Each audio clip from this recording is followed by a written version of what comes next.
The chair recognizes himself for an opening statement.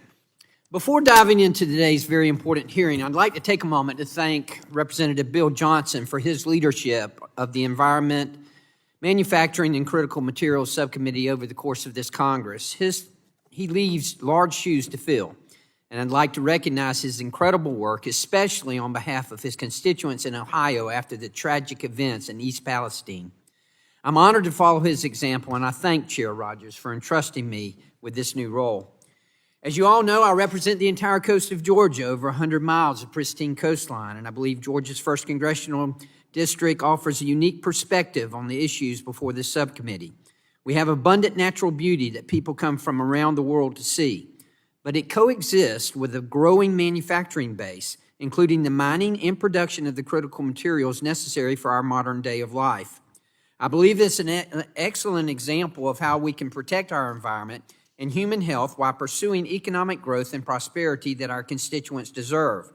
I look forward to working with all the members of this subcommittee on the important issues before us, like the one we are here to discuss today. Water is the most essential compound on earth. Without clean supplies of potable water and systems to treat wastewater, our lives, our economy, and our communities would cease. We know this, and so do our adversaries. China, Russia, Iran, and their proxies are constantly looking for ways to disrupt our critical infrastructure. Recent cybersecurity attacks on the water sector by Iranian hackers reminded us of this. Luckily, these attacks did not impact the safety of our water supplies. We must learn from these attacks and enhance the cybersecurity of our water sector assets. There are just under 50,000 community water systems and more than 16,000 publicly owned wastewater treatment systems in the United States. Today, we will hear testimony from organizations representing all sizes and demographics of our country's water infrastructure. We'll also hear from the state agencies that have a front row seat to their work and help these utilities fulfill their essential mission. As a former mayor, former city council member, and a planning commission member of a small rural community, I understand that constraints facing many of our country's water systems and the collaboration that must be fostered to help them achieve their mission. The water sector frequently operates on legacy technology systems, and small systems regularly lack the financial resources to hire cybersecurity staff. Water utilities are also facing generational challenges.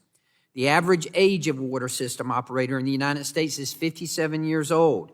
These are individuals who did not grow up using computers and operating cybersecurity systems. Because of these circumstances, we must meet these systems and their operators where they are and build on the cybersecurity efforts already occurring in the sector.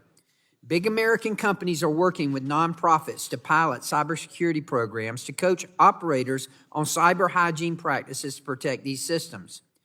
The Water Information Sharing and Analysis Center, a nonprofit managed by the water sector, serves over 3,000 water personnel and provides essential two-way communications between the sector and their governmental partners on cyber threats. Rather than responding to these cybersecurity threats with one-size-fits-all regulatory standards that are costly and require and assume a level of technological sophistication to operate and maintain, we must focus on ways to increase cybersecurity collaboration within the water sector and opportunities for the Environmental Protection Agency and Department of Homeland Security to work jointly with these systems. The water sector is a willing partner in this endeavor, and why wouldn't they be? Water systems have an inherent interest in defending themselves from cyber threats and protecting the safety of the water for their customers. They do not need Washington agencies to remind them of this. What they need is the technical knowledge and resources that help them protect themselves. Cyber threats are not disappearing, and no amount of regulation, resources, or technical expertise can fully remove the threat. However, by meeting the sector where it is and fostering an environment of collaboration, the sector's cybersecurity resilience can be greatly enhanced. I look forward to hearing from our witnesses about the diversity of our nation's water systems and opportunities to enhance the cybersecurity of the sector.